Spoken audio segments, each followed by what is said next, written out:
Good morning. Thank you for coming to Coffee and Croissant today. It's getting towards that time in the end of the term where we're all tired, but well done to us for getting on and going on to Coffee and Croissant. Obviously, this is one of our little snapshots of CPD throughout the week.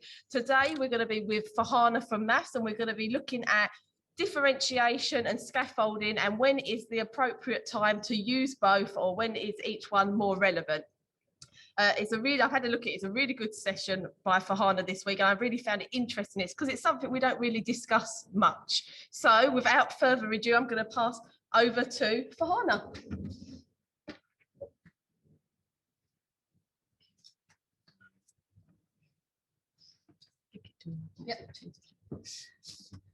Good morning, everyone.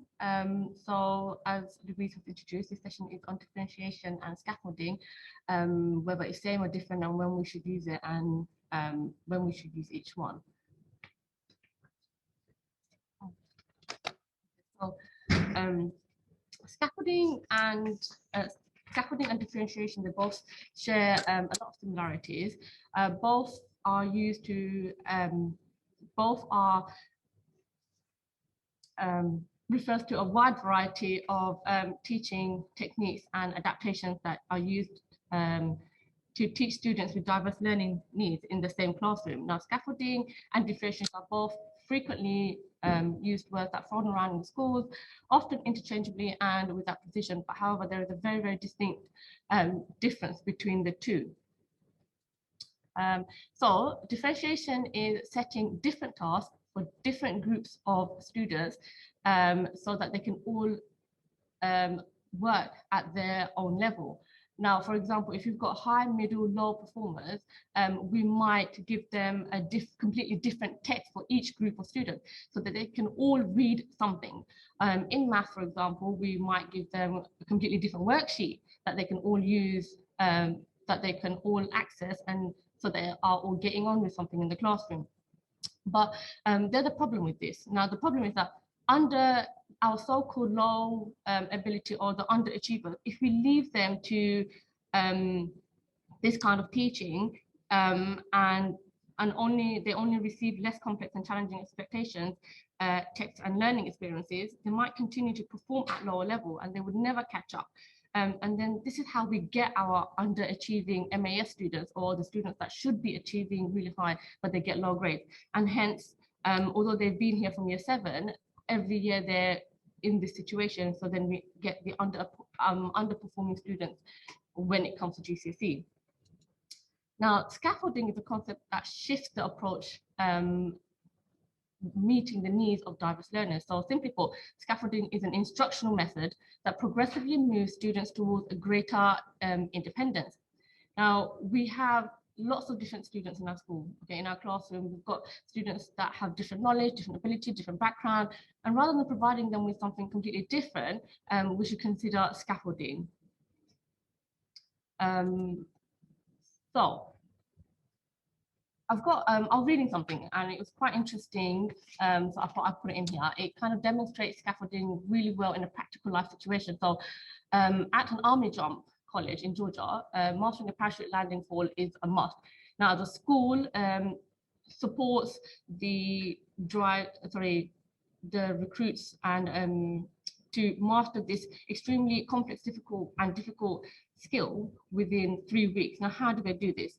So first, they initiate their parachute in a gravel pit. They receive demonstration of different falls, then they practice falling and they receive feedback and practice some more. Then they move on to a shorter platform of a couple of feet off the ground. They jump, practice, execute what they learn at the gravel level, and then they move on. Then they move on to a zip line where they fall from a higher level and they are able to release themselves, on their own accord. Then what they do is they move on to like a 12 feet off the ground. They put their gear on and they do a mock shoot. Now, and they're still connected to the zip line, but however, at this point, the instructor pulls the cord and introduces the element of uncertainty and surprise. And then the recruits have to demonstrate the fall according to chance and simulating the actual fall.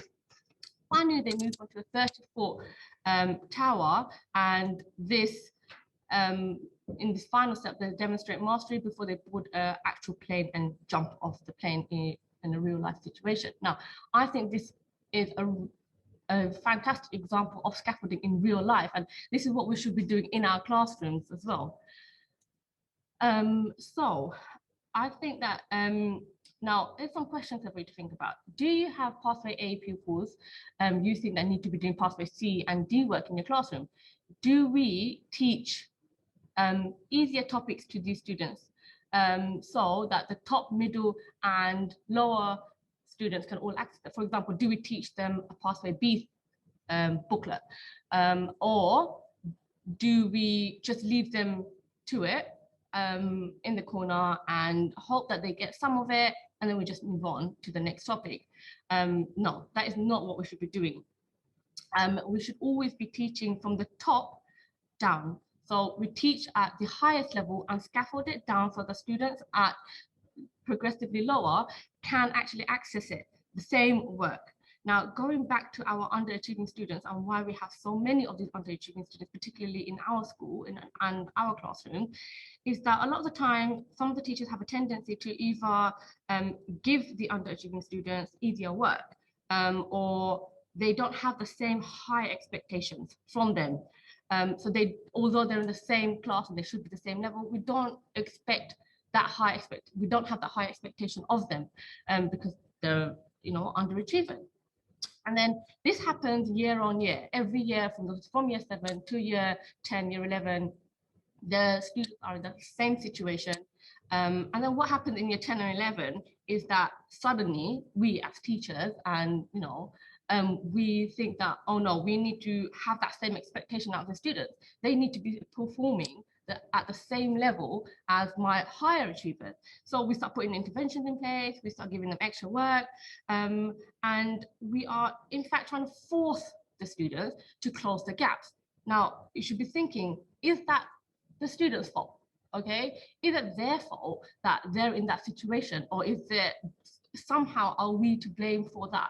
Should we, if we had surely if we had planned our lesson, scaffolded at every level, every year, every lesson, every subject, okay, then the number of students in these MAS classes, the number of students would be lower, and the gaps would be much smaller, and we would perform with a higher percentage. Now, I'm not saying do not use differentiation, that's fine. However, in terms of targeting our SAF kids, students, targeting our SAF pupils and the low attainers.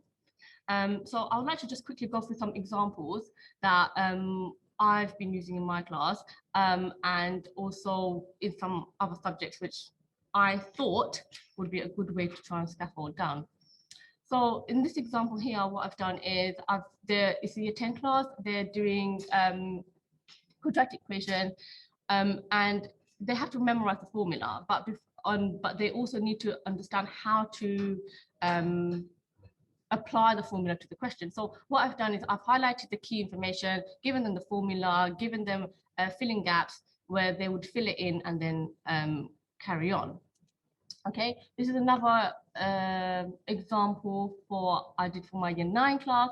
And you can see in the first sheet, I've put in filling the gaps, and then the second sheet I've taken out the filling the gaps, so they've just got the formula to work with. And then I would expect them, like you can see in part C, I would expect them to draw the net themselves and then work out the question themselves. And that's them progressively moving on, me giving them information, however, taking bits of information out progressively from each question, so that the student can progressively increase their understanding while they reduce the support that they get in the classroom. And the final sheet shows the actual question from our booklets. So here is an example of some of the work that they've done in their book. This is across different year groups. Now, I find that with the staff students, when we do live marking, it comes down to live marking as well, to be honest. When we do live marking, we should kind of be concentrating on our staff students, our low attainers in those classes. Now, when we give them this scaffolding sheet, it is so much easier for us to mark in the classroom and pinpoint where they're going wrong. And it's easier for us to give them feedback, and then they can continue to carry on attempting the questions. So yeah, so I think live marking also comes into this quite well. Here is a worksheet from science that I found. And so scaffolding doesn't, I mean, my ones kind of have a lot of work gone into it. However, scaffolding can just be the use of extra bank of words, so that the students can stimulate themselves to think, okay, you know what are the words that I need? These are the words, let me try and see where they would fit in. And sometimes it just really, I don't know, jigs the memory when they have a word bank. Here is a section from geography or history where they have to analyze a source of evidence, and what the teacher has done here is just given them ideas to get them started off. I am conscious of the time, so I'm just going to speak really quickly. And then here is the last one I've got here is descriptive writing for an English task.